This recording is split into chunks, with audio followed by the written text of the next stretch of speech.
이제 나누신 것처럼 죽음의 종류는 대표적으로 이제 세 가지의 큰 그룹으로 보여집니다. 그래서 육체적인 죽음, 영적 죽음, 그리고 또 영원한 죽음 이렇게 이제 나누어지는데, 나누신 내용들을 보면 주로 이제 영적 죽음에 대해서 많이들 나누셨는데, 오늘은 우선 영적 죽음보다는 우리가 일반적으로 이야기하고 생각하는 그 일반적인 죽음에 대해서, 그리고 우리가 죽음을 어떻게 이해하고 받아들이느냐가 상당히 우리 성도의 삶에, 또 불신자들의 삶에 사실 중요합니다. 그래서 가능하면 오늘은 이제 일반적인 죽음에 관해서 좀 포커스를 맞추어서 나누어 보려고 합니다. 우리가 죽음을 만약에 우리가 이제 일반적인 죽음이에요. 영적 죽음이 아니라. 그러니까 죽음을 한 문장으로 정의한다면 어떻게 정의할 수 있을까요? 이제 우리가 성경 공부를 할 때, 오늘도 마찬가지로, 지난주와 마찬가지로 우리가 성경 말씀, 어떤 주제와 연관된 성경 구절 말씀을 우리가 찾고 또 그것을 묵상하고 나서 그것을 어떻게 정리하느냐가 사실 성경 공부를 하고 또 성경을 묵상하는데 중요한 또 스킬 중에 하나입니다. 중요한 방법 중에 하나가. 그래서 우리가 지금 찾아본 여러 성경 구절들을 전부를 이제 참조해서 만약에 죽음이다라고 하는 것을 우리가 한 문장으로 우리의 말로, 그러니까 자신의 말로 정의한다면 어떻게 정의해 볼 수 있을까요? 각자 아마 다를 거예요. 이제 찾아본 성경 구절들이 다르기 때문에.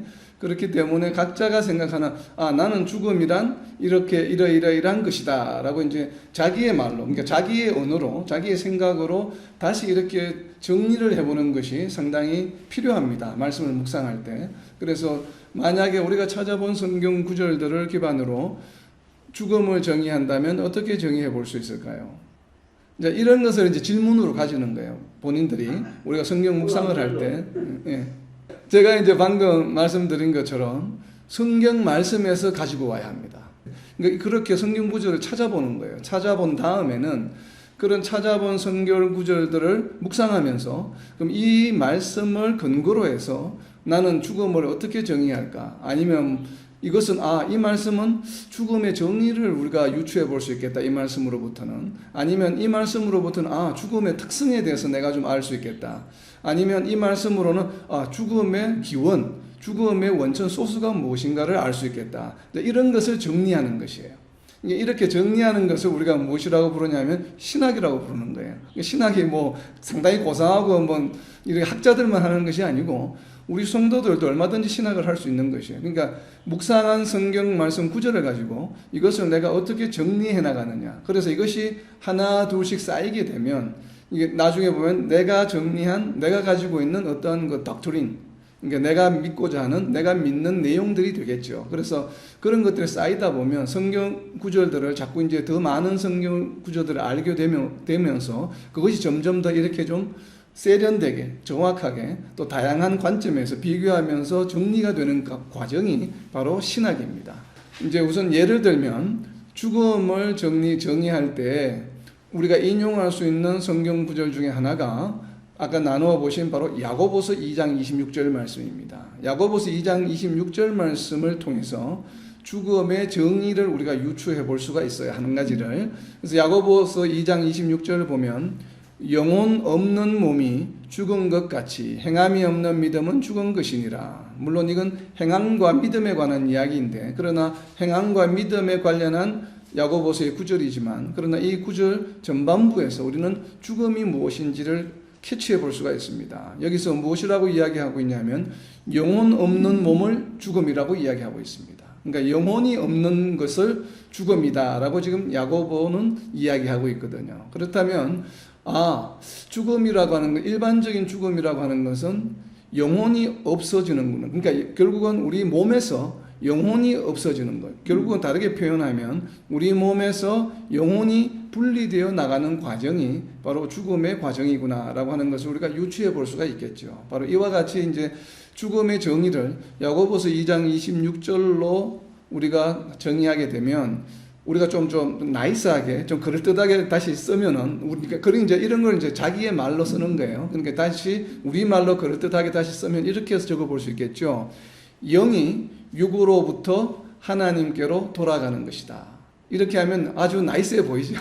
영이 육으로부터 하나님께로 돌아가는 것이다. 물론 이제 야고보서 2장 26절 말씀은 영혼이 육신을 떠나는 것을 이제 죽음이라고 표현했는데 여기서 하나님께로 돌아간다라고 하는 것을 조금 더 추가했죠. 그래서 이 부분은 또 다른 성경 구절에 있죠. 우리가 잘 알고 있는 지난주에 살펴본 우리가 죽음을 묵상할 때에 죽음의 반대였던 우리의 창조에 관한 성경 구절들을 묵상해 보면 아, 죽음은 이렇게 우리 창조와 대비해서 표현할 수 있을 것이다 라고 하는 아이디어를 얻을 수가 있습니다. 그래서 창세기 2장 7절에서 이야기했던 여호와 하나님이 땅의 흙으로 사람을 지으시고 이게 첫 번째 단계. 두 번째 단계는 생기를 그 코에 불어넣으시니 사람이 생명이 되니라. 이제 사람이라고 하는 완전한 존재가 되었다 이 말이에요. 여기서 두 단계가 있었죠. 창조에는 처음에는 흙으로 만드시는 첫 번째 단계, 두 번째는 하나님이 소스가 된 하나님으로부터 나온 생기를 불어넣으심으로 이제는 완전한 사람이 되었다라고 하는 이 창조의 단계가 있기 때문에 여기에 보면 흙과 영, 생기의 이 두 요소가 합쳐져서 지금 하나가 된 것이죠. 그래서 우리가 죽음이라고 하는 것은 야고보서 2장 26절에 보면 영혼이 없는 몸이다 라고 했는데 여기에 두 단계에서 흙으로 먼저 만들고 영이 추가가 되었는데 그럼 반대로 지금은 이 영과 혼이 하나가 되어 있던 이 몸에서 흙을 그대로 남겨둔 채로 영이 나오는 과정이 되겠죠. 반대로 이야기하면. 그래서 몸으로부터 영이 이 분리되는, 나아오는 이러한 과정을 우리가 죽음으로 이야기할 수 있겠구나. 그래서 이와 유사한 말씀이 전도서 12장 7절 말씀에 있죠. 전도서 12장 7절 말씀을 보면 흙은 여전히 땅으로 돌아가고 영은 그것을 주신 하나님께로 돌아가기 전에 기억하라. 이 전도서 지혜자의 말을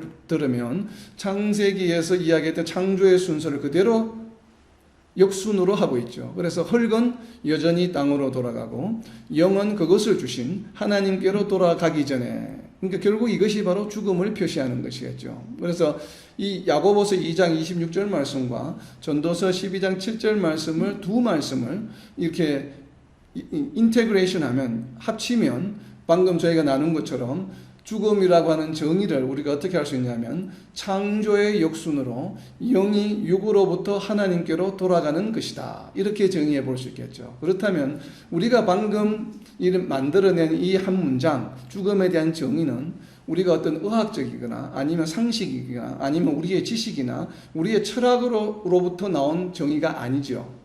우리가 방금 어디로부터 나왔습니까? 두 말씀으로부터 나왔죠. 바로 이것이 신학이에요. 이것이 나의 신학이다 이 말이에요. 나는 죽음이라고 하는 것을 이렇게 이해한다. 그러니까 죽음을 이해하는 방법은 여러 가지가 많죠. 아까 나누어 주신 것처럼 심장이 멎고 호흡이 멈춰지는 것도 그건 의학적인 죽음이죠. 그러니까 그렇지만 우리가 성경 말씀을 근거로 해서 나는 정의를 이렇게 하고 싶다. 죽음에 대해서 한다면 이렇게 창조의 역순으로 영이 육으로부터 하나님께로 돌아가는 것이다. 이렇게 이제 정의해 볼 수가 있고, 지금은 우리가 조금 일반적인 그냥 눈에 보이는 어떤 현상, 우리의 죽음을 조금 어떻게 보면 직관적으로 표현했다고 한다면 이제는 죽음을 이런 눈에 보이는 직관적인 직접적인 표현이 아니라 조금 형이상학적인, 그러니까 좀 형이상학적이라고 하는 것은 눈에 보이는 개념이 아니죠. 좀 우리가 virtual한 어떤 그런 좀 철학적 개념, 그러니까 이러한 개념으로도 우리가 죽음을 표현할 수가 있습니다. 그래서 아까 나누신 말씀 중에 보면 고린도후서 5장 4절 말씀, 고린도후서 5장 4절 말씀에 보면 참으로 이 장막에 있는 우리가 짐진 것 같이 탄식하는 것은 벗고자 함이 아니요 오히려 덧입고자 함이니 죽을 것이 생명에 삼킨 바 되게 하려 함이라. 아멘. 이 말씀을 보면 좀 직관적인 표현은 아니죠. 우리가 영이 떠나고 하는 것들은 좀 어떻게 보면 좀 이렇게 우리가 이미지너블하고 좀 상상해 볼 수 있고, 죽음을 이렇게 우리가 좀 직관적으로 표현할 수 있겠구나 했는데, 이 고린도후서 5장 4절은 바울 사도는 어떻게 보면 좀 관념적으로, 어떻게 보면 좀 추상적으로 지금 죽음을 표현하고 있습니다. 그래서 우리가 육신을 벗는다, 그러니까 육신으로 사라진다, 이런 것이 아니라 오히려 사라진다는 개념이 아니라 덧입는 개념이다. 그러니까 죽음이라고 하는 것은 우리가 이렇게 이 땅에 살다가 없어지는 존재가 아니라는 것이에요. 우리가 죽음을 특히 성도들은 죽음을 우리가 잘 이해해야 되는 것 중에 하나가 무엇인가 하면, 왜 우리가 죽음을 슬퍼하냐 하면, 우선 죽음을 슬퍼하는 이유는 더 이상 이 땅에서 우리가 존재하지 못한다라고 하는 것이 아마 가장 클 것이에요. 왜냐하면 우리가 더 이상 이 땅에 존재하지 못함으로 인해서 우리와 연관되어 있던, 관계를 맺고 있던 모든 관계가 끊어지는 것으로 우리는 생각할 수밖에 없죠. 왜냐하면 더 이상 이 땅에 존재하지 않기 때문에, 이 땅에 존재하는 동안 맺어졌던 가족의 관계, 친구의 관계, 모든 관계들이 이제는 마지막이요 끊어진다라고 생각하기 때문에 우리는 그 슬픔을 억누를 길이 없는 것이에요. 그래서 우리가 죽음을 어떻게 인식하느냐, 정의하느냐에 따라서 우리가 이러한 모든 상황들을 다르게 이해할 수가 있는 것입니다. 그래서 고린도후서 5장 4절 말씀이 어떻게 보면 상당히 중요한 말씀이죠. 그러니까 육신을 벗어버리고, 그러니까 육신이 없어지고, 벗어버린다는 얘기는 육신이 이제는 더 이상 유효하지 않고 이제 사라진다는 얘기죠. 벗어버린다는 게 없어진다는 얘기예요. 나라는 존재, 그러니까 나라고 하는 존재에서 육신을 벗어버린다는 것은 나라는 존재가 없어진다라고 하는 표현이에요. 그럼 나라고 하는 존재가 없어진다는 것이 아니라 무엇이라고 표현하고 있냐면, 죽을 것이 생명에 삼킨 바 되었다. 그러니까 생명으로 다시 입게 되는 것이에요. 그러니까 나의 존재가 더 이상 존재하지 않게 되는 것이 아니라, 소멸하는 것이 아니라 존재의 형태가 어떻게 된 것이에요? 죽을 수밖에 없는 유한한 존재에서 이제는 생명이 계속 유지되는 영원한 생명을 가진 존재로 그 존재의 형태가 변화하는 것이에요. 그러니까 죽음을 우리가 다시 좀 정리하면, 죽음은 자신의 존재가 없어지는 것이 아니라 존재의 형태가 변화하는 것이다. 이렇게 이제 조금 우리가 형이상학적으로, 관념적으로도 표현할 수가 있습니다. 죽음이라고 하는 것은 끝이 아니에요. 우리가 우리의 삶이 끝이다, 우리의 존재가 이제 더 이상 존재하지 않는다, 그러니까 우리의 존재가 소멸하는 것이 아니라고 하는 것이에요. 우리의 존재가 소멸하는 것이 아니라 우리가 어떤 형태로 계속 존재하게 됩니까? 바로 영적 존재로, spiritual body로 계속 존재하게 된다는 것이, 우리가 영으로 계속 존재하게 된다라고 하는 것을 의미합니다. 우리의 존재가 지금은 육과 영이 합쳐져서 하나로 존재하는 것이, 이제는 육이라는 요소가 빠지고 그 다음에 영이라는 요소만, 이것이 하나님께로 돌아가서 하나님과 영원히 함께 계속 존재하는 것이 되는 것이에요. 그러니까 우리의 존재가 없어지는 것이 아니에요.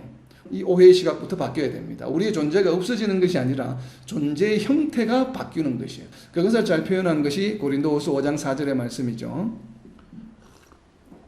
자, 이렇게 이제 성경 말씀으로부터 우리는 죽음에 대해서 이렇게 두 가지 방법으로 정의를 했습니다. 첫 번째는 창조의 역순으로 영이 육으로부터 하나님께로 돌아가는 것이다. 그리고 두 번째는 죽음은 자신의 존재가 없어지는 것이 아니라 존재의 형태가 변화하는 것이다. 이렇게 우리는 두 정의를 가지고 이것을 기반으로 다음 얘기를 이제 풀어가려고 합니다. 이제 두 번째 토픽은 죽음의 기원이에요. 죽음의 기원은 언제부터일까? 죽음의 기원은, 죽음의 시작은 언제부터입니까? 자, 이런 장세기. 그러니까 이런 생각을, 이제 질문을, 우리가 종말론과 연관된 토픽을 스스로 만들어내는 것이에요. 조금 전에 우리가 죽음의 정의에 대해서 생각을 해보았고, 두 번째는 죽음은 그럼 언제부터 생긴 것일까? 죽음의 기원, 어떻게 해서 생기게 된 것일까?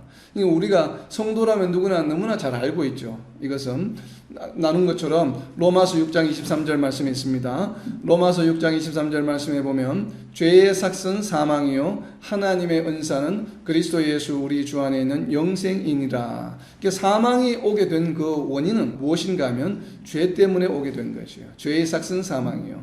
그래서 이 로마서 6장에서 이야기하고 있는 것은 바로 에덴 동산에서의 아담과 이브의 타락을 의미하죠. 그래서 이로 인해서 우리가 삶 가운데 사망이라고 하는 것이 생기게 되었다라고 지금 이야기하고 있습니다. 그리고 죄의 삭은 사망이요, 이렇게 이야기하고 있는데, 그래서 앞으로 넘겨서 로마서 5장 12절 말씀에 보면 명확하게 이야기하고 있습니다. 그러므로 한 사람으로 말미암아 죄가 세상에 들어오고 죄로 말미암아 사망이 들어왔나니, 이와 같이 모든 사람이 죄를 지었으므로 사망이 모든 사람에게 이르렀느니라. 아멘. 그러니까 6장 23절 말씀보다는 조금 더 구체적으로 설명하고 있죠. 우리가 이해하기 쉽게 6장 23절 말씀은 죄의 결과가 죄의 심판이 사망이다 라고 이제 이렇게 간단하게 표현하고 있지만 5장 12절 말씀에는 이것이 바로 타락에 의한 에덴 동산에서의 타락에 의한 결과물로 사망이 우리의 삶 가운데 들어오게 되었다는 것을 좀 더 알기 쉽게 설명하고 있습니다. 그래서 한 사람으로 말미암아, 여기서 당연히 한 사람은 아담이겠죠. 한 사람으로 말미암아 죄가 세상에 들어오고 그 결과로 죄로 말미암아 사망에 들어왔다. 이것을 줄여서 간단하게 표현한 것이 바로 6장 23절이죠. 죄의 삭은 사망이다. 이렇게 표현하고 있는데, 그래서 로마서 5장 12절 말씀을 보게 되면 사망의 기원은 결국은 아담의 타락으로부터 시작했다라고 우리가 이해할 수가 있습니다. 그리고 또 이와 유사한 말씀 구절이 어디에 있냐 하면 고린도전서 15장 56절 말씀에도 보면, 고린도전서 15장 56절 말씀은 조금 어렵습니다. 한글 번역이 보면 사망이 쏘는 것은 죄요 죄의 권능은 율법이라. 사망이 쏘는 것이라고 되어 있는데 영어 NIV 성경에 보면 the sting of death, sting of death, 그러니까 악취입니다. 악취. 그러니까 사망의 악취가 사망에서 악취가 난다는 얘기는 무엇인가 하면 사망의 동기가 되는 것이 무엇이냐, 이러한 은유적인 표현이에요. 그래서 상당히 어렵게 표현되어 있는데, 그래서 냄새가 톡 쏘지 않습니까? 그래서 톡 쏜다는 의미로 사망이 쏘는 것은, 그러니까 톡 쏘는 냄새가 나는 것이죠. 지금 사망으로부터. 그러니까 영어 성경에서는 sting은 굉장히 불쾌한 냄새를 말하죠. 그러니까 the sting of death. 그러니까 한글로는 쏜다, 톡 쏘는 냄새. 톡 쏘는 냄새는 바로 죄다. 이 사망에서 나는 냄새가 보니까 죄다라고 하는 것이죠. 그러니까 결국은 죄의 삭은 사망이다라고 하는 표현을 조금 은유적으로 표현한 것이죠. 자, 그렇다면 성경에서 우리가 방금 살펴본 것처럼 죄의 기원은 결국 타락으로 인한 것인데, 그렇다면 사망이라고 하는 이 개념, 죽는다라고 하는 개념을 가장 누가 먼저 말씀하셨을까요? 하나님이 말씀하셨죠. 하나님이 어디에서 말씀하셨습니까? 가장 먼저 성경 66권에서 사망을 언급하고 있는 가장 첫 번째 성경 구절은 어디입니까? 창세기 2장 17절이죠. 그러니까 우리가 창세기 2장 17절을 나누었는데, 창세기 2장 17절 선악을 알게 하는 나무의 열매는 먹지 말라, 내가 먹는 날에는 반드시 죽으리라 하시니라. 아멘. 이 말씀입니다. 죽으리라. 죽는다고 하는 표현이 성경에서 가장 먼저 나오는 성경 구절입니다. 그러니까 창세기 2장 17절. 그래서 어떤 분은 이런 이제 신학자가 이런 질문도 제기합니다.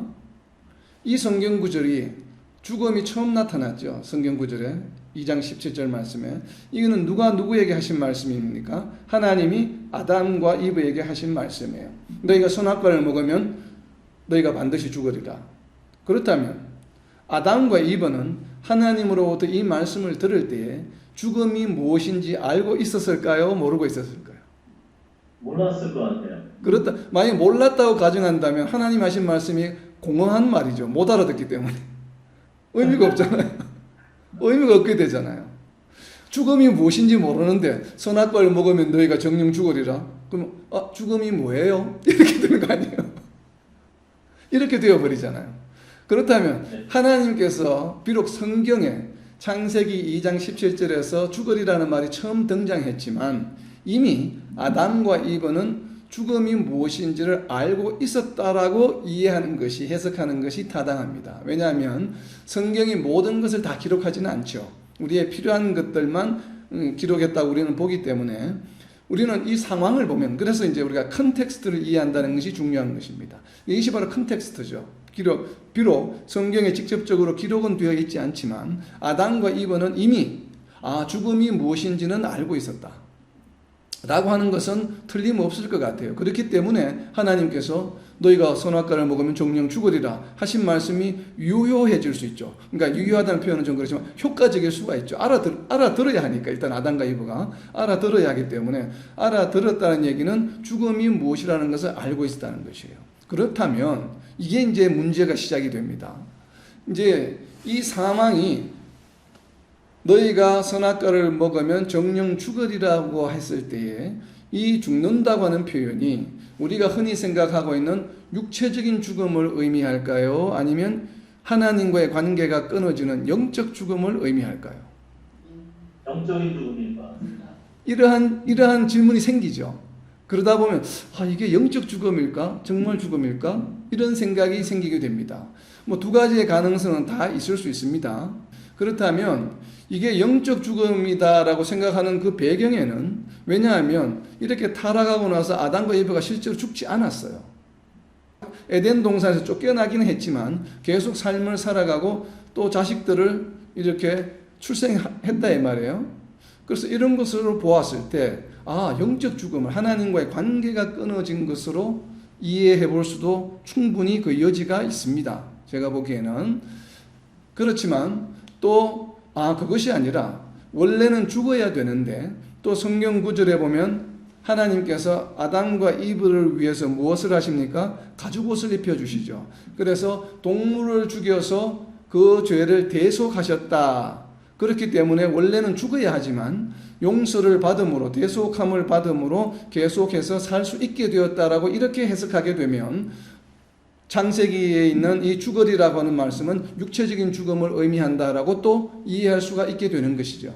그러니까 이렇게 우리가 여러 가지 상황을 고려할 때는 두 가지의 방법으로 다 이해가 가능한 여지가 있습니다. 그렇지만 다른 성경 구절들과 우리는 또 연계해서 우리의 생각을 조금 더, 우리가 어떻게 보면 좀 이렇게 컨솔리데이트 한다고 그러죠. 조금 더 이제 단단하게 만드는 작업들이 필요합니다. 우리가 성경을 묵상할 때에. 그렇다면 그것은 영적 죽음을 의미한다라고 이야기하는 것이, 그럼 우리가 틀렸다라고 이야기할 수 있느냐? 그건 하나님만 아시기 때문에 우리는 틀렸다고 단정할 수는 없습니다. 그러나 그것보다는 그래도 일반적인 죽음을 의미한다라고 생각하는 것이 조금 더 타당하지 않겠느냐? 왜냐하면 레위기에 보면, 레위기에서 제사를 지내는 것을 이렇게 이제 그 율법을 주셨는데, 그것이 바로 무엇인가 하면 죄를 사해 주는 방법이거든요. 그러니까 죄를 사해 줌으로 인해서 하나님과의 관계가 다시 회복되게 되는, 그래서 사실은 죽지 않게 되죠. 그런데 죄를 짓게 되었을 때 제사를 지냄으로 용서를 받지 않게 되면 사실은 죽을 수밖에 없는 또 예가 너무나도 많이 나옵니다. 구약 성경에. 그래서 모세에게 대항했던 고라 자손은 번제를 드려서 죄사함을 받을 시간적 여유를 주지 않으시고, 하나님께서 바로 지진을 일으켜서 땅을 열어서 그냥 고라 자손 전체를 그냥 생매장, 그러니까 죽음으로 이르게 하신 적도 있고, 또 욥의 아들들도 마찬가지로 욥의 아들 자녀들이 죄를 지었을 때 욥이 그 다음날 번제를 드리면 죄가 용서가 되어서 죄의 삭슨 사망으로부터 벗어나게 되었는데, 어떤 한 날은, 마지막 날에는 또 어떻게 해요? 자녀들이 죄를 짓고 있을 때 아버지인 욥이 번제를 드릴 시간적 여유를 주지 않으시고 바로 지붕을 무너뜨려서 그냥 거기서 바로 죽게 하시는, 그러니까 죄의 삭슨 사망이라고 하는 결과가 만들어지게 되는, 그렇게 또 하나님께서는 승리하시기도 합니다. 그래서 이러한 전체적인 상황을 본다면 죄를 짓고 하나님께 불순종하는 것은 육체적인, 우리가 일반적으로 생각하는 죽음을 의미하는 것이다 라고 생각하는 것이 조금 더 타당해 보입니다. 이것이. 그런데 왜 또 이렇게 생각하느냐 하면, 조금 전에 우리가 이제 문제를 제기했던 것처럼 아담과 이브가 죽음이라고 하는 개념을 이 창세기 이 말씀을 들었을 때 이미 알고 있었을까? 라고 하는 것에는 두 가지의 가능성이 있다고 말씀드렸죠. 만약에 죽음을 알고 있었다라고 한다면 죽음을 아는 방법은 두 가지가 있습니다. 첫 번째는 다른 동물들이 죽는 것을 보고서 동물들이 저렇게 죽는 것이 저게 죽음이구나. 분명히 동물들이 죽었겠죠. 동물들은 영생하는 존재가 아니었기 때문에 창조한 여러 가지 동물들이 아담 그 에덴 동산에서 죽는 것을 분명히 목격을 했을 것입니다. 그래서 저게 죽는 것이구나. 이렇게 알았을 가능성이 있고, 두 번째 가능성은 무엇인가 하면 아담과 이브가 창조되었을 때 영생하는 존재로 창조되었을까요? 아니면 죽는 존재로 창조되었을까요? 자, 이러한 질문이 나오게 됩니다.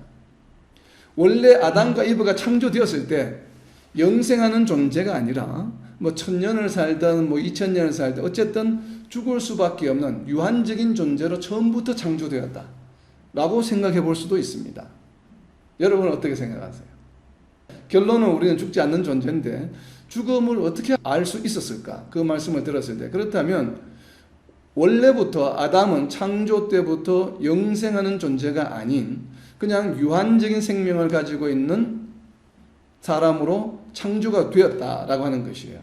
그렇게 했을 경우에는 다르게 표현하면 우리가 좀 전에 살펴본 것처럼 타락의 결과 선악과를 먹음으로 죽으리라 하는 것은 육체적인 죽음이 아니라 영적인 죽음이다 이 말이에요. 그러니까 우리가 타락한 결과로 발생하게 된 선악과를 먹음으로 인해서 얻게 된 죽음이 영적인 죽음이다라고 해석하게 되면 이것을 다르게 표현하면 그게 무슨 말이 되냐면 아담은 원래 창조할 때부터 유한적인 존재였다는 얘기와 동일한 얘기가 되는 것입니다.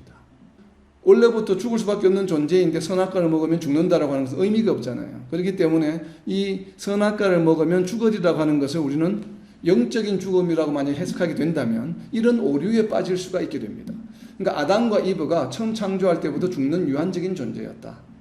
그렇기 때문에 선악과에 대한 결과는 영적인 죽음이다 라고 이렇게 해석하는 것이 논리적으로 맞죠. 그리고 아담이 원래 창조될 때 유한적인 존재라고 생각해 볼 수 있는 컨텍스트가 있습니다. 자, 제가 지금부터 말씀드리는 걸 잘 들어보시면 아담과 이브는 타락하기 전에 자녀를 낳을 수 있는 생식 기능이 있었을까요? 없었을까요?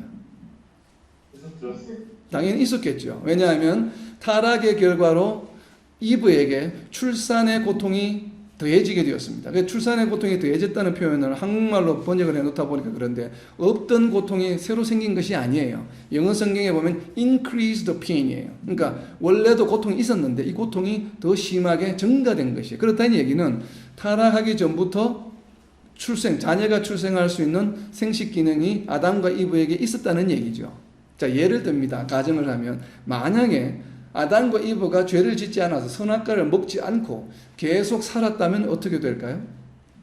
자녀를 낳았겠죠. 그럼 이 자녀도 뭐예요? 영생하는 존재겠죠. 그러면 그 자녀가 또 자녀를 낳았겠죠. 그러면 그 자녀도 역시 영생하는 존재가 되겠죠. 그렇게 해서 아마 얼마 지나지 않으면 지구가 포화 상태가 될 겁니다. 왜냐하면 죽는 사람이 없어요. 다 영생해요. 다 영생하는데 자녀는 계속 나요. 그렇게 되면 지구가 어떻게 되겠습니까? 지구가 폭발하겠죠. 사람으로 다. 그렇기 때문에 아담과 이브가 처음 창조될 때에 유한한 존재였다. 1000년을 살든 2000년을 살든, 왜냐하면 만약에 타락하는 것을 전제로 창조하지 않으셨다면, 이것이 만약에 타락하지 않았다면 계속 인구는 정식하게 되어 있어요. 자, 이러한 컨텍스트를 생각한다면 처음 창조했을 때도 유한적인 존재였겠다 라고 생각해 볼 수 있는 여지가 있습니다. 이러한 여지를 뒷받침하는 성경 구절이 어디에 있냐면 창세기 3장 22절에 있습니다.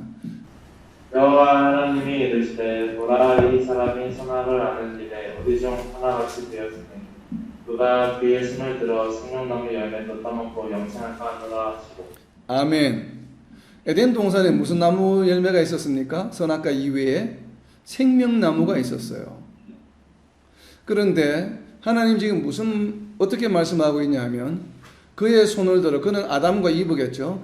아담이 손을 들어 생명나무 열매도 따먹고 영생할까 하노라. 영생하는 조건이 뭐예요? 생명나무를 따먹어야 영생하는 것이에요.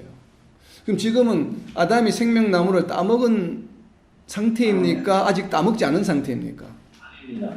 아직 따먹지 않았죠. 그래서 하나님께서 에덴 동산에 쫓아내면서 거기다가 이 파수꾼을 세우죠. 못 따먹게 하기 위해서. 그렇다는 얘기는 생명나무 열매를 따먹고 영생하고, 원래부터 창조할 때부터 영생하는 존재였으면 생명나무를 따먹든 말든 상관이 없죠. 생명나무 따먹은 안 따먹 원래부터 영생하는데 생명나무 왜 따먹습니까? 따먹지 않아도 전혀 상관없이 영생하는데. 근데 왜 하나님께서는 생명나무를 따먹지 못하게 하셨을까? 라는 의문이 저는 생겼습니다. 이 창세기 성경 구절을 생명나무를 왜 에덴 동산에 두셨을까? 처음부터 영생하는 존재였으면 굳이 에덴 동산에 생명나무를 둘 필요가 없었는데. 그리고 또 더 재밌는 것은 이 생명나무는 따먹지 말라고 이야기하지 않으셨어요. 그것을 어디서 알 수 있냐면 창세기에서 알 수 있습니다. 창세기 앞으로 넘겨서 2장 16절 말씀을 보면 2장 16절 말씀에 여호와 하나님이 그 사람에게 명하여 이르시되 동산 각종 나무의 열매는 네가 임의로 먹되. 그러니까 동산에 있는 열매는 모든 것을 다 임의로 먹을 수 있어요. 그러면 생명나무는 임의에 포함됩니까? 포함되지 않습니까? 각종 나무에 당연히 포함되죠. 그런데 단 조건이 하나 붙어 있습니다. 17절에 선악을 알게 하는 나무의 열매는 먹지 말라. 네가 먹는 날에는 반드시 죽으리라 하시니라. 자, 에덴 동산에 있는 모든 각종 나무 열매를 다 먹어도 됩니다. 그런데 예외는 단 하나밖에 없습니다. 생명나무가 포함되어 있는 것이 아니라 예외적으로 먹지 말라고 하는 것은 오직 하나, 선악을 알게 하는 선악과예요. 그러니까 선악과 이외에는 모든 나무 열매를 다 먹어도 됩니다. 근데 우리가 창세기 3장 22절에 보니까 에덴 동산에 생명나무도 있었어요. 그러니까 이 생명나무는 금지된 것이 아니에요. 아담이 언제든지 먹을 수 있는 것이에요. 그런데 아직까지 먹지 않았어요. 따먹을까 하노라 말씀하셨기 때문에. 그렇다면 아담이 원래 창조될 때 영생을 하는 존재가 아니었나? 라고 하는 의구심이 생깁니다. 자, 이 의구심에 대한 궁금증을 풀어주는 성경 구절을 불행하게도 아직까지 저는 발견하지 못했습니다. 그래서 이게 이제 제 질문 리스트에 올라가 있습니다. 그래서 제가 질문 리스트에 올려놨어요. 에덴 동산에 생명나무를 두신 이유는 무엇일까? 여기에 대한 답을 지금 찾지 못하고 있어요. 그러니까 언젠가 답을 찾게 해주시겠죠. 그때 되면 제가 또 나누겠습니다. 그러니까 여러분들도 성경을 묵상하시다가 이러한 것을 발견하고 당장 해결이 안 되더라도 질문 리스트를 만드는 것이 필요해요. 그러다가 언젠가 다른 성경 구절을 묵상하고 또 설교를 듣고 또 공부하고 이러다 보면 답을 찾을 때가 옵니다. 그래서 에덴 동산에 왜 생명나무를 두셨을까? 생명나무를 두실 이유가 없어요, 전혀. 만약에 영생하는 존재라면. 그렇다면 하나의 가능성은 영생하지 않은 존재인데 존재로 창조하셨는데 그럼 생명나무를 따먹음으로 영생하게 하시기 위해서 주셨을까? 이렇게 이제 우리가 컨텍스트를 한번 생각해 볼 수가 있겠죠. 이것 때문에 그렇다면 질문이 나오는 것이 원래부터 아담은 창조 때부터 영생하는 존재였나? 라고 하는 질문이 추가적으로 나오게 되는 것입니다. 그렇지만 우리는 영생하는 존재였을 가능성에 더 무게를 두고 있습니다. 왜냐하면 이것이 다수이기 때문에. 그리고 왜 영생하는 존재였을 것이냐라고 하는 것을 이제 좀 말씀을 드리려고 해요. 우선은 영생하는 존재로 창조되었지만 죄로 인하여 그 영생하는 몸이 순식간에 홀연히 바뀐 것으로 저희들은 이해를 합니다. 바뀐 것을. 원래는 영생하는 몸이었는데 선악과를 따먹음으로 죄를 지음으로 인해서 그 순식간에 영생하는 몸이 영생할 수 없는 몸으로 홀연히 변화되었다고 하는 것이에요. 우리가 이것을 이해하기 위해서는 우리가 죽음을 정의하기 위해서 그 반대인 창조의 과정을 살펴보았죠. 동일하게 지금 이러한 과정을 살펴보기 위해서는 우리가 나중에 계시록에서 이야기하고 있는 또 신약 성경에서 이야기하고 있는 부활하는 과정을 이해하게 되면 부활하는 과정의 반대가 타락의 과정이겠죠. 영생에서 죽음으로 가는. 우리가 죽을 수밖에 없는 존재에서 영생하는 존재로 바뀌는 것이 바로 최후의 심판 때 일어나게 될 부활이잖아요. 그러면 영생하는 존재에서 죽을 수밖에 없는 존재로 바뀐 것은 그 과정이 반대가 되겠죠. 그렇기 때문에 우리가 영생하는 부활할 때의 성경 구절들을 찾아보게 되면 그 표현 방법이 무엇으로 되어 있냐면 전부 대부분이 다 홀연히 바뀐다라고 되어 있습니다. 홀연히 바뀐다. 자, 고린도전서 15장 51절입니다. 15장 51절과 54절 말씀. 보라, 내가 너희에게 비밀을 말하노니 우리가 다 잠잘 것이 아니요 마지막 낙발에 순식간에 망하리니 썩을 것이 썩지 아니함을 입고 죽을 것이 죽지 아니함이 있을 때에는 사망을 삼키고 기록된 말씀이 이루어진다. 아멘. 썩을 몸이 썩지 않을 몸으로 변화되는 것인데 15장 51절에서는 그것이 어떻게 변화된다고 이야기합니까? 순식간에 홀연히 변화되리니. 그러니까 이 반대의 과정도 마찬가지겠죠. 반대의 과정도 영생하는 몸에서 영생하지 못하는 썩을 몸으로 변화하는 것도 저희들은 홀연히 순식간에 변화되었다고 저는 개인적으로 생각합니다. 그렇기 때문에 처음부터 영생하는 존재로 창조되었고 그것이 선악과를 먹음으로 인한 죄의 결과로 순식간에 홀연히 썩을 육신으로 존재로 변화되었다라고 저는 생각합니다. 그것을 어디서 알 수 있냐면 창세기 3장 7절에서 알 수가 있습니다. 창세기 3장 7절에 보면 이에 그들의 눈이 밝아져 자기들이 벗은 줄을 알고 무화과나무 잎을 엮어 치마로 삼았더라. 선악과를 먹고 나서 일어난 아담과 이브에게 발생한 현상이에요. 무엇이 되었습니까? 눈이 밝아졌습니다. 그렇다면 아담과 이브가 선악과를 먹기 전에는 장님이었습니까? 아니잖아요. 동물들을 다 보고 이름까지 지었잖아요. 다 보고 있었거든요. 근데 왜 이것을 지금 창세기 3장 7절에서 눈이 밝아졌다고 이야기를 할까요? 그러면 이전에 있던 눈과 지금 눈이 어떻게 됐다는 얘기예요? 다르다는 얘기예요. 바뀌었다는 얘기예요. 그리고 그렇다면 아담과 이브가 이 선악과를 먹기 전에는 투명인간이었습니까? 눈으로 안 보이다가 갑자기 선악과를 먹고 나서 보이기 시작했나요? 그게 아니잖아요. 이것을 우리가 잘 이해를 해야 돼요. 왜 이렇게 표현하고 있을까? 분명히 전에도 보았으니까 서로 만질 수 있었고 함께 다녔잖아요. 보이지 않는데 어떻게 함께 다니겠습니까? 그렇잖아요. 그러니까 아담과 이브는 함께 동산을 거닐고 했다 이 말이에요. 그때는 여기는 서로가 서로를 분명히 볼 수 있었죠. 근데 볼 수 있었는데 3장 7절에 보면 그들의 눈이 밝아져 벗은 줄을 알고 있었어요. 그러면 그전에는 벗지 않았습니까? 그전에도 벗고 있었잖아요. 근데 그전에는 그러면 그것을 인식하는 인지 능력이 없었습니까? 아니잖아요. 사탄과 이브가 대화하는 내용을 보면 얼마든지 사고의 능력이 있었죠. 그래서 하나님이 이렇게 말했냐? 질문에 대한 답도 하기도 하고 또 거기에 대해서 이렇게 말씀하셨냐? 아니야. 그렇게 말씀하지 않았어. 이렇게 스스로 추리하고 연역해 볼 수 있는 사고와 인지의 능력이 있었음을 우리는 알 수가 있습니다. 그럼에도 불구하고 분명히 눈으로 볼 수도 있었고 인지할 수 있는 능력도 있음에도 불구하고 왜 선악과를 먹고 나서 벗은 것을 그제서야 알게 되었을까? 라고 하는 것은 육신의 형태가 달라졌다는 것이에요. 홀연히 변화되었다라고 우리는 이해할 수밖에 없습니다. 우리가 가지고 있는 이런 육신, 우리는 지금 옷을 보면은 서로 벗은 것을 알 수 있습니까? 없습니까? 알 수 있죠. 그러니까 우리의 몸과 같이 되었다는 것이에요.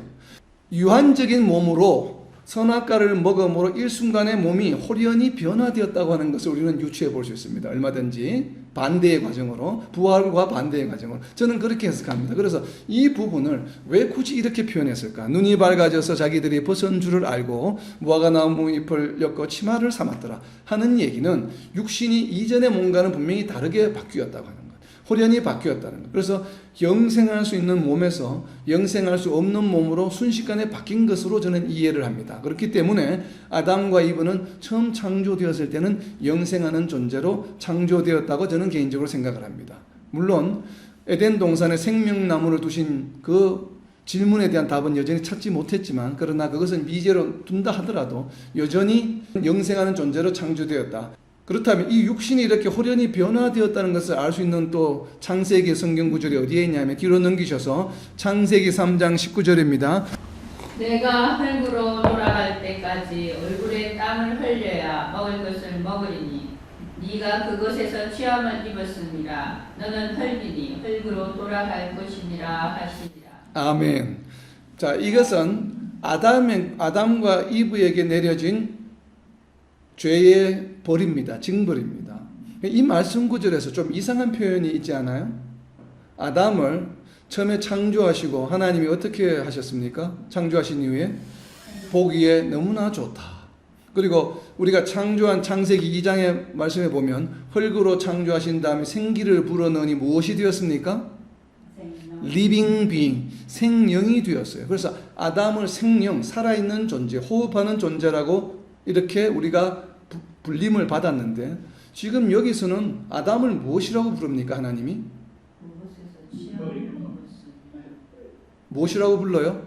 너는 흙이니. 아담을 흙으로 부릅니다. 생명으로 부르시지 않고. 너는 흙이니. 흙이라는 얘기 뭐예요? 그래서 유한한 존재라고 하는 것이죠. 흙은 유한한 존재였잖아요. 우리가 창조의 과정을 볼 때는 생기를 불어넣기 전까지는 흙으로 만들었는데 하나님의 소스인 하나님의 DNA인 생기가 들어옴으로 생명이 된 것이거든요. 그런데 생기가 들어오기 전에 이름으로 지금 부르고 있습니다. 너는 흙이니. 생명으로 부르지 않아요. 너는 흙이니. 물론 하나님이 주신 그 생기, 그것은 여전히 존재합니다. 아담에게 떠나지 않았습니다. 여전히. 왜냐하면 그래야 사람이 살아있을 수 있기 때문에. 그렇지만 몸이 홀연히 변화되면서 처음 창조했을 때 생명에서 이제는 흙으로 부를 수밖에 없는 유한한 생명체로 바뀌어버렸다는 얘기예요. 그래서 하나님은 생명이라고 부르시지도 않고 뭐로치라고 불렀어요? 너는 흙이니 이렇게 부르셨다는 것이죠. 그래서 너는 흙으로 돌아갈 수밖에 없게 된 것입니다. 그래서 이것을 이러한 성경 구절대로 우리가 참조하면 홀연히 이 창조되었던 아담의 원래 창조되었던 몸이 홀연히 흙으로 변화되었다. 그러니까 유한한 존재로 변화되었다는 것을 좀 유추해 볼 수 있습니다. 그래서 전도서 12장 7절에 우리가 서두에 살펴보았던 전도서 12장 7절의 말씀, 흙은 여전히 땅으로 돌아가고. 그러니까 흙을 그냥 땅으로 돌아간다고 표현하지 않아요. 거기에 부사가 들어갔습니다. 여전히. 흙은 여전히 땅으로 돌아가고 이제는 땅으로 돌아갈 수밖에 없는 존재가 되었다는 것이에요. 흙은 여전히 땅으로 돌아가고 영은 그것을 주신 하나님께로 돌아가기 전에 기억하라. 이렇게 이제 지혜자가 표현하게 된 것입니다. 이렇게 해서 생명에서 흙으로 변화되었다. 홀연히 변화되었다라고 저는 개인적으로 좀 이해를 합니다. 그래서 아담과 이브는 원래 영생하는 존재로 창조되었지만 이 선악과의 사건으로, 타락의 사건으로 인해서 흙으로 홀연히 변화되었다. 그래서 죽을 수밖에 없는 존재가 되었고 결국은 우리가 구원을 얻음으로 인해서 우리가 예수님이 다시 오시고 우리가 죽음을 맞이하게 되었을 때 우리가 개인별로 죽음을 맞이하게 되었을 때는 흙으로 돌아가게 되고 그리고 영은 남아서 영을 주신 하나님께로 원소스대로 전도서 12장 7절 말씀대로 하나님께로 돌아가게 된다라고 하는 것. 이것이 우리는 죽음이다라고 하는 것을 한번 정리해 보았습니다. 이것이 이제 노마라는 것이에요. 일반적인 사람의.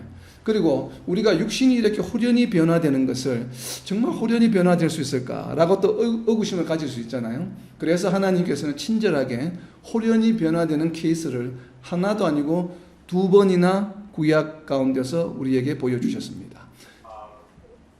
창세기 5장 24절에 있습니다. 창세기 5장 24절에 보면 에녹이 하나님과 동행하더니 하나님이 그를 데려가심으로 세상에 있지 아니하였더라. 자, 세상에 있지 아니하다는 표현은 무슨 표현이에요? 그 시신이 세상에 남아있지 않다는 얘기입니다. 홀연히 변화하였더라.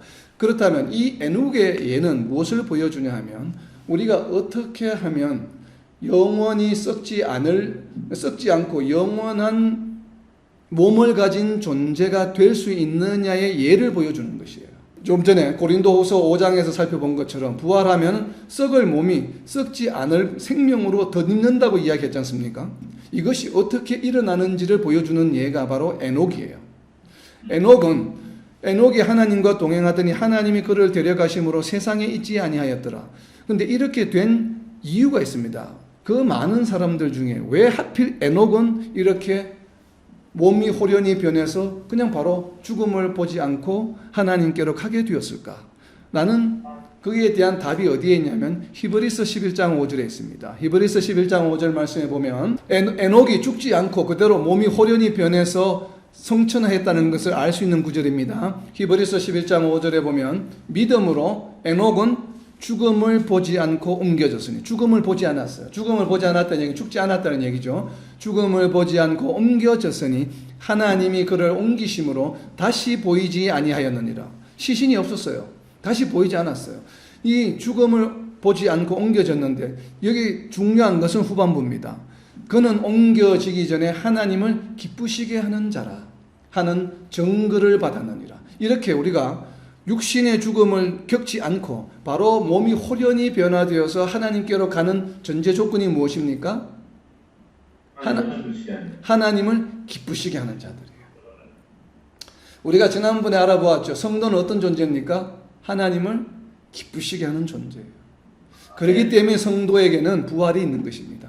부활의 조건이 무엇인가 하면 하나님께로 홀연히 변화되어서 성천하는 조건이 뭐냐 하면 하나님을 기쁘시게 하는 자예요. 하나님을 기쁘시게 하는 자는 이렇게 에녹처럼 홀연히 변화되어서 시신을 보지 않고 죽음을 보지 않고 하나님께로 가는 겁니다. 이것을 구약에서 보여주신 것이에요. 에녹의 사건이 그냥 기술되어 있는 것이 아니에요. 구약에. 이것을 무엇을 보여주냐 하면 하나님을 기쁘시게 하는 자들은 이렇게 홀연히 영원한 삶을 살아가는 그러한 존재로 변화되어서 하나님과 함께 할 수 있다는 것을 보여주시는 것이에요. 그래서 믿음으로 성천하는 것이에요. 성도, 기쁨. 하나님의 백성이 늘어나는 것을 하나님은 기뻐하신다고 그러셨잖아요. 성도는 하나님의 기쁨의 존재라고 이야기했지 않습니까? 그런 것처럼 우리가 하나님을 기쁘게 하는 성도이기 때문에 우리에게는 바로 에녹과 같은 이러한 하나님과 영원히 함께 할 수 있는, 홀연히 변화될 수 있는 것이 우리에게는 약속되어져 있는 것이에요. 그래서 에녹의 사건은 어떻게 보면 복음의 예표입니다.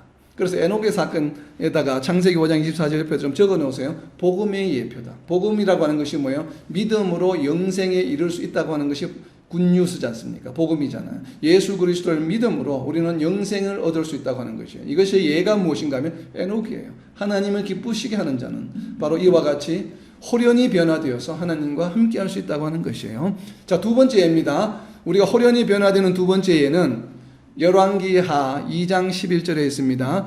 열왕기하 2장 11절에 보면 두 사람이 길을 가며 말하더니 불수레와 불말들이 두 사람을 갈라놓고 엘리야가 회오리 바람으로 하늘로 올라가더라. 자, 여기서 두 사람은 누구냐 하면 엘리야와 엘리사입니다. 엘리야와 엘리야의 제자인 엘리사가 두 사람이 걸어가다가 갑자기 불수레와 불말들이 두 사람을 갈라놓고 엘리야는 회오리 바람으로 하늘로 올라갔습니다. 하늘로 올라갈 때 엘리야가 죽어서 올라간 것이 아니죠. 시신을 남겨놓고 올라간 것이 아니에요. 멀쩡하게 엘리사와 두 사람이 함께 걷다가 순식간에 엘리사를 남겨두고 엘리야만 어떻게 됐어요? 회오리 바람에 휘말려서 하늘로 올라가는데 우리가 일반적인 육신, 엘리사와 같은 몸으로 회오리에 말려서 올라갈 수는 없죠. 회오리에 말려서 올라간다는 얘기는 무엇이에요? 회오리가 부는 순간에 엘리야의 몸이 어떻게 됐다는 얘기입니까? 홀연히, 고린도서에서 본 말씀처럼 홀연히 변화된 것입니다. 그렇다면 이 엘리야의 이 에피소드 사건은 무엇을 보여주는 것일까요?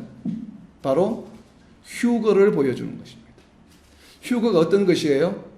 사람들 가운데 무리 중에 있다가 그 중에 일부가 갑자기 하늘로 올려지는 것이에요. 그것을 지금 엘리야와 엘리사가 둘이 걷다가 엘리사는 남겨두고 둘이 같이 갔는데 갑자기 엘리사는 남겨두고 엘리야만 하늘로 올려졌어요. 바로 휴거의 가능성을 보여주는 겁니다. 휴거의 예표예요. 그래서 우리는 휴거가 있음을 믿습니다. 왜냐하면 실제로 구약에 기록이 되어 있기 때문에 이러한 현상이 일어났었기 때문에 역사적인 사건이기 때문에 우리는 이것을 믿습니다. 우리의 휴가는 모습도 이와 같을 것이라는 것이에요. 여러 사람들이 있는데 갑자기 어떤 사람은 남아있고 어떤 사람은 올려지는 것이에요. 그래서 이 엘리야도 마찬가지로 어떻게 되었습니까? 원래는 유한한 몸을 가지고 있어서 엘리사와 함께 걷고 있다가 어느 순간에 어떻게 되었습니까? 이 몸이 홀연히 유한하지 않은 생명으로 덧입게 되면서 그냥 하늘로 올려졌다 이 말이에요. 이것이 가능한 것이에요. 그렇기 때문에 우리는 이렇게 홀연히 변화된다고 하는 것을 믿습니다. 신약 성경에 여러 군데서 표현하고 있죠. 홀연히 변화될 것이라. 왜요? 그것을 직접 엘리야와 엘리사가 보여주었기 때문에 우리는 그렇게 되리라고 믿습니다. 이것이 바로 죽음의 기원에 관한 것이에요. 그래서 죽음은 선악과의 죄로부터 우리 사망으로부터 우리에게 들어오게 되었구나. 로마서의 말씀처럼 한 사람의 죄로 인하여 들어왔다. 그렇지만 우리는 믿음으로 이것을 이길 수 있게 되었다라고 하는 것이에요. 그래서 오늘 중요한 개념에 우리가 죽음의 정말 정의를 성경 말씀으로부터 우리가 어떻게 내리고 죽음의 기원은 어떤 것인가, 그리고 원래 아담은 영원한 존재로 우리가 창조되었다고 믿습니다. 그리고 선악과의 사건으로 인해서 순식간에 홀연히 유한한 존재로 변화되었다고 우리는 믿습니다. 그리고 이 홀연히 유한하게 변화된 존재는 우리가 나중에 부활할 때에 다시 홀연히 영원한 존재로 덧입게 된다고 하는 것을 우리들은 믿습니다. 이러한 믿음을 가지고 이러한 소망을 가지고 살아가는 저와 여러분, 이 땅의 모든 하나님의 백성들이 되시기를 예수님의 이름으로 선포합니다. 아멘.